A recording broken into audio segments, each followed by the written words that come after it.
I told Boris about this after he was retired. We went out in Oktoberfest in Germany and had a pint of beer together, and I couldn't help but say, "Do you know you used to do this and give away your soup?" He about fell off the chair, and he says, "I used to go home all the time and just tell my wife, it's like he reads my mind." And he said to me, "Little did I know you were just reading my tongue."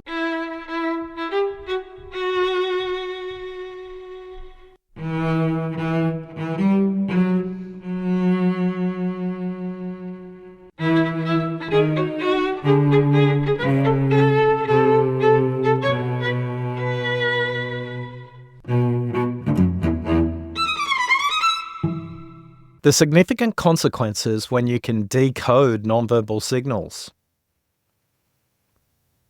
When you can listen beyond the words, you can hear more about what they think and what they mean. In this episode of Deep Listening Impact Beyond Words, we'll explore listening at level 2, listening to their content, what you hear, see, and sense. And for a bit of fun, we'll also explore how one of the world's best tennis players, Andre Agassi, noticed something in Boris Becker's body language that he could see, unlike all the other tennis professionals, and was able to decode the signal to his advantage. Listening at level 2, listening to the content, it's three-dimensional, what you hear, see, and sense. Today we're going to focus on the second dimension, listening to their content and what you see. Some people refer to this dimension as body language or nonverbal signals. It's foundational, and most people oversimplify it and misjudge the content that they see. I spent some time diving into the database where we've got over 30,000 responses from people who describe what they struggle with when it comes to their listening. You can visit listeningquiz.com and take the assessment and find out what's getting in your way. Here's some of the comments. How do I even pick up on body language? I struggle to understand what nonverbal cues are. It's challenging to decipher nonverbal cues in video conferences like Microsoft Teams. I get distracted by their body language and facial features when they're talking. What do I interpret when somebody provides me with a blank facial expression?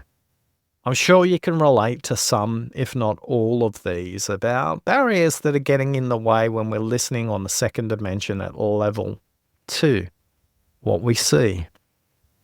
Look, just a little caution before we continue with body language and nonverbal signals, a reminder to advance and be effective at level 2, you need to have mastered level 1, listening to yourself. It's important that you master level 1 so you can sustain effective listening at level 2. Otherwise, people describe listening at this level as difficult, draining, distracting. Please make sure you've got your level 1 fundamentals in place. Now, level 2 is about what they say and how they say it. It may be the difference between how they tell stories versus when they use statistics. They may lead with one or another in a typical dialogue with you. And their facial expressions should be congruent with that. Does their face light up more when they're telling the story or when they're delivering the statistics? I want to share with you an extract from chapter 4 of the book How to Listen, where we unpack the concept of body language. Body language. Visual signals from the speaker are commonly referred to as body language. Consider this hierarchy as a way to start noticing body language. And when you feel comfortable that you have increased your awareness at this level, progress to the next. First the face, then posture, and finally breathing. Paul Ekman is the foundational scholar of body language. He's authored 14 books and defined 7 universal facial expressions: anger, contempt, disgust, fear, happiness, sadness, and surprise. Ekman breaks these down much further into micro-expressions. These micro-expressions are influenced by facial muscles, including the eyes, the eyebrows, nose, cheeks, and lips. Throughout his work, Ekman reinforces that the alignment between these facial and body expressions is the essence of reading body language. Don't become too obsessed or fixated on individual micro-level body language signals. Ironically, this will distract you from your listening. Notice the disconnect between what they say and how their face looks. I interviewed Susan Constantine, who studied under Ekman and has applied her focus in legal disputes and law enforcement. She reminded me of the fallacy of being fixated on one element of body language. And as humans looking at the micro expressions of others, we pick up those cues subconsciously ourselves. There's a lot of research around that too, that people might look at someone across from them and saying, is there something wrong? Are you mad at me? Now, why would they know that? How would they know that? Well, it's because their facial expression is different from their norm. It's more tightened, their eyebrows are more narrowed, their facial expression looks more tense. So naturally, human beings can pick up on certain expressions.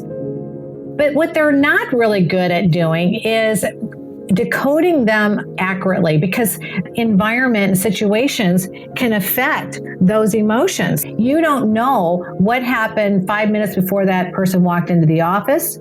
You don't know if that person was on a phone call with one of their kids or their wife or somebody else that created that expression, that emotion that they had. But what we do know is that emotions are written all over our face, and they can be read by the human eye if you know how to decode it properly, but you have to be trained.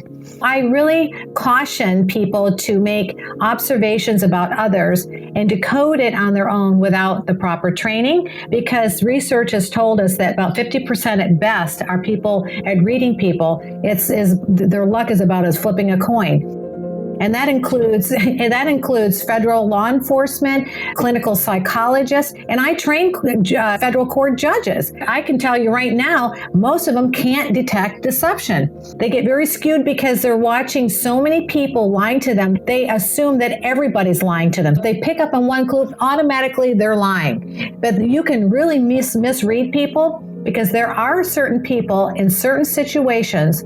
If a person was never brought into the office before and you're going to be reprimanded by their boss, and since that's never happened, that could create anxiety, and they could show all kinds of physiological changes in their facial expressions and their body language that could be a misread just because of the entire environment was unfamiliar.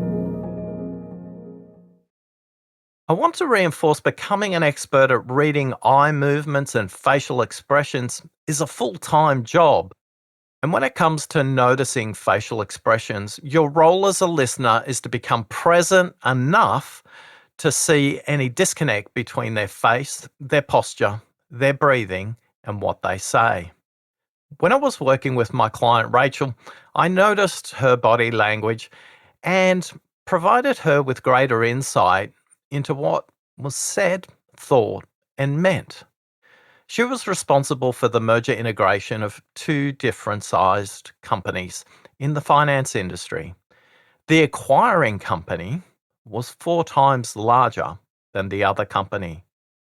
After 3 months of working together, we met up on the 32nd floor of the commercial business district head office building she was in.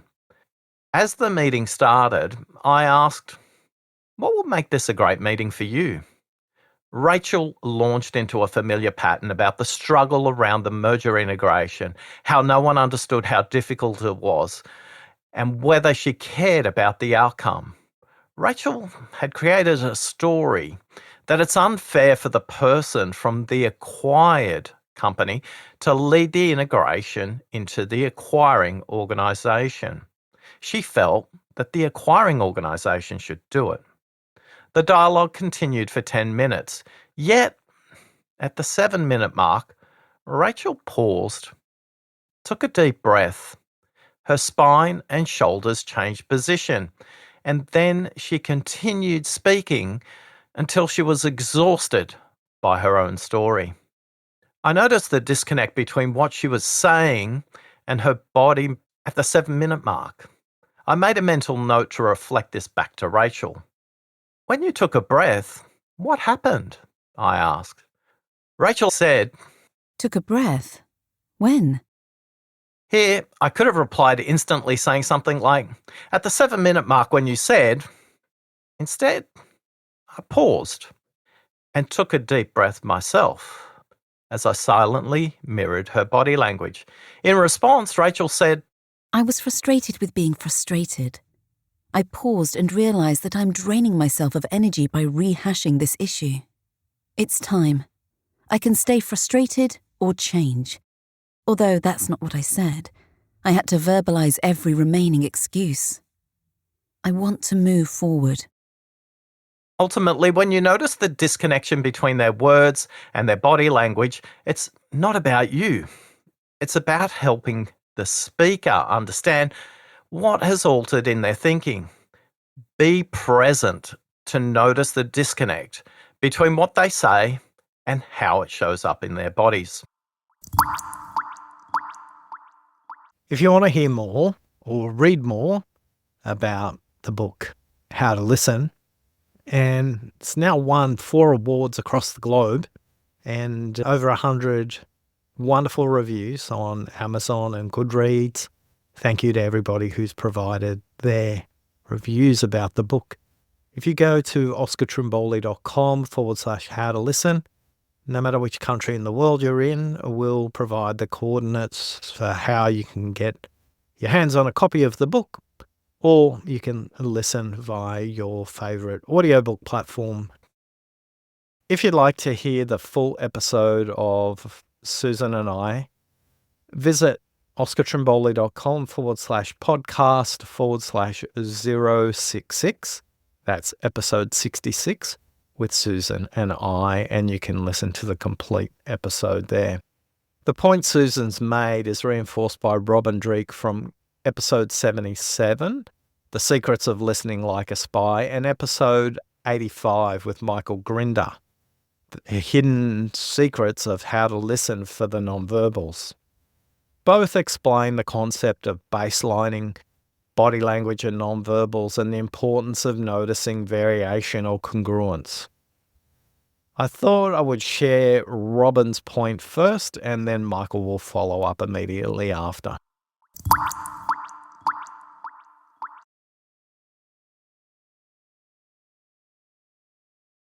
I used to be a nonverbal expert. I only looked at nonverbals when interacting from the tip of the toes to the top of the head. But over the years, when my focus became on interacting with human beings in a general and to make alignments of relationships, I can't be watching your entire body and also listening to your words, because the words to me are much more important than everything your body is saying. I now focus completely really on the face and anything that comes in within proximity of it. If you have hand movements up there or something, and breathing will definitely be part of that. I won't notice breathing unless it is outside of a basic norm, is a good way to put it. Same thing with eye blink rates, flutters, lip movements. When you first meet someone, your body naturally establishes a nonverbal baseline for that individual. And then during the course of a conversation, you're going to start identifying things that are now becoming incongruent with what's normal for them during that baseline establishment. The baseline of what do most people look like, what most people sound like, how they move, and literally how they breathe. And once you have that as a baseline, I would strongly suggest that anytime there is a change in terms of speed or volume increase in the voice, the person is marking off that whatever they're saying is they would really like you to hear that. Whatever they say that's a constant face, voice, body, that's really the baseline. It's the background. it's the noise. If you want to know the foreground, they'll mark it off. In most of the Western world, when you increase your volume and your voice, you're trying to become emphatic. If you decrease your volume and your voice, you're marking off. But I want to suggest it's a deeper level of the human being. A drop of volume and speed oftentimes is more vulnerability. When you can listen to the nonverbal signals effectively without draining or drawing your attention away from what they're saying, you'll create a much bigger impact for them and for you. Earlier on, we mentioned we're going to take a little detour into the world of tennis. It's extremely related to nonverbal signals. In 1988, Andre Agassi, only 18 years old, was facing Boris Becker, who was 21 at the time, and it was a semi-final of the Indian Wells tennis tournament. Despite a hard-fought 3-set match, Agassi was defeated 7-5 in the final set. For those who follow tennis, they'll tell you that was a really difficult and close match. The pair met each other again in 1989, and both times Becker again was successful in defeating Agassi.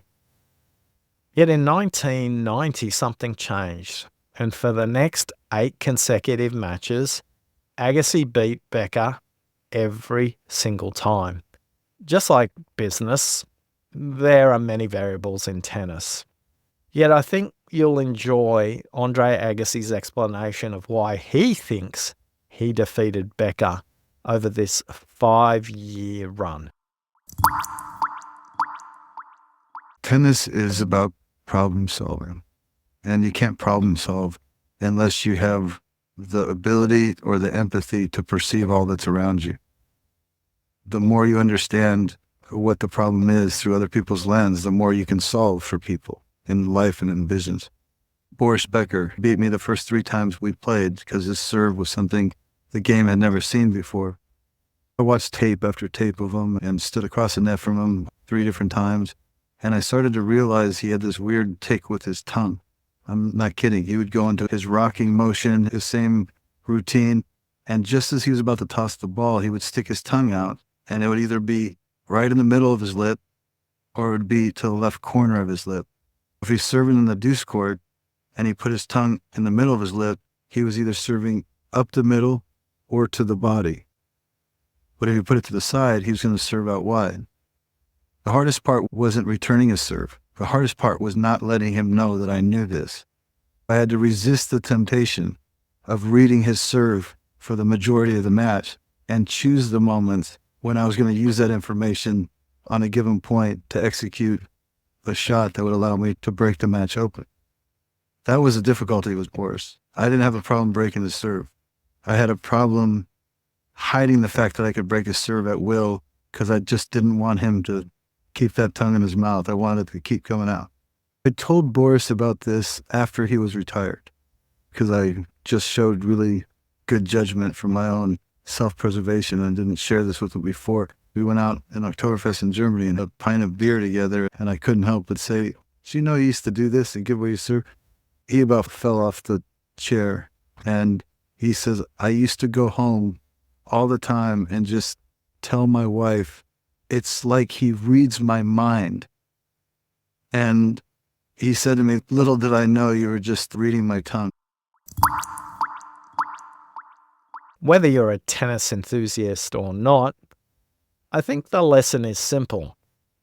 Everybody is sending out nonverbal signals when they're performing their work, when they're in dialogue with you. And everybody who's watching can see these nonverbal signals.